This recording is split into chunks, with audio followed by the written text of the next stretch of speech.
आज पूरी दुनिया में जब भी मैथमेटिक्स में कंट्रीब्यूशन की बात की जाती है तो श्रीनिवास रामानुजन का नाम प्रमुखता से लिया जाता है। गरीबी और लिमिटेड रिसोर्सेस होने के बावजूद उन्होंने दुनिया में अपना नाम किया।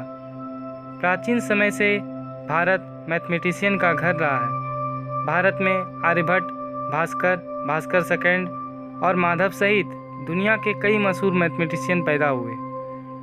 19th सेंचुरी और उसके बाद में श्रीनिवास रामानुजन, चंद्रशेखर सुब्रमण्यम और हरिश्चंद्र जैसे मैथमेटिशियन उभरकर सामने आए।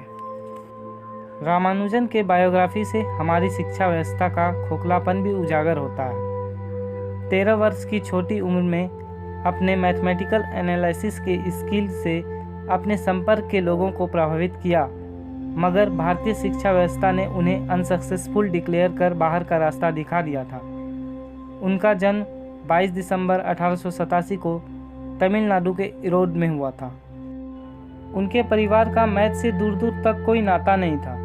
सन 1897 में रामानुजन ने प्राथमिक परीक्षा में फर्स्ट रैंक हासिल किया। 1903 में रामानुजन ने 10th की परीक्षा पास की। इसी साल उन्होंने क्यूबिक और बाइक्वाड्रेटिक इक्वेशन सॉल्व करने का फॉर्मूला खोज निकाला।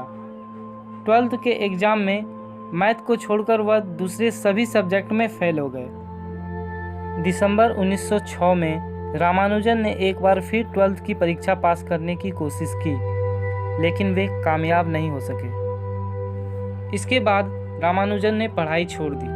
अपने स्टडी के बल पर रामानुजन कभी भी डिग्री प्राप्त नहीं कर सके, लेकिन उनके कार्यों और योग्यता को देखते हुए ब्रिटेन ने उन्हें बीए की उपाधि दी और बाद में पीएचडी की भी उपाधि दी। सन 1911 में रामानुजन का some properties of Bernoulli's numbers first research paper journal of mathematical society में पब्लिश हुआ। मद्रास के इंजीनियरिंग कॉलेज में प्रोफेसर सीएलओ ग्रिफिथ्स ने रामानुजन के रिसर्च पेपर मैथमेटिक्स स्कॉलर को भिजवाए।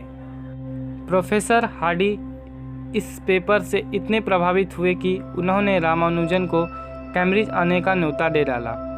मार्च 1914 को जब रामानुजन लंदन पहुंचे तो उन्हें ट्रिनिटी कॉलेज में प्रवेश मिल गया। रामानुजन ने इंग्लैंड में रहकर बहुत थोड़े ही समय में अपनी धाक जमा ली। उनके क्वालिफिकेशन को ध्यान में रखते हुए 28 फरवरी 1918 को रॉयल सोसाइटी ने उन्हें अपना सदस्य बनाकर सम्मानित किया। इस इंसिडेंट के कुछ ही समय बाद ट्रिनिटी कॉलेज ने अपना फेलो चुनकर उन्हें सम्मानित किया। हाईली कंपोजिट नंबर टाइटल के रिसर्च वर्क के बेसिस पर रामानुजन को बीए की उपाधि प्रदान की गई। रामानुजन का research journal of London mathematics society में 50 पेज में छपा था। एक तो रामानुजन का दुबला पतला शरीर, दूसरे लंदन का बेहद ठंडा मौसम, उस पर खान पान की उचित व्यवस्था का अभाव। ऐसे में रामानुजन को ट्यूबरकुलोसिस हो गया। उस समय ट्यूबरकुलोसिस का इफेक्टिव ट्रीटमेंट अवेलेबल नहीं था, लेकिन रामानुजन की मैथ से लगाव ने उन्हें चैन से बैठने नहीं दिया। इससे उनकी तबीयत और बिगड़ती गई और इसलिए 27 फरवरी 1919 को उन्हें भारत लौटना पड़ा। उनकी बीमारी बढ़ती चली गई और 26 अप्रैल 1920 को कावेरी नदी के तट पर स्थित कोडमंडी गांव में 33 वर्ष की अल्पायु में उनका निधन हो गया।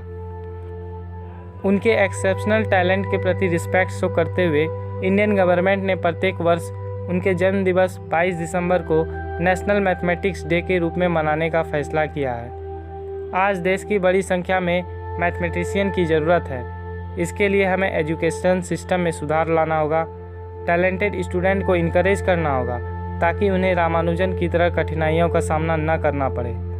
यही रामानुजन को सच्ची श्रद्धांजलि होगी।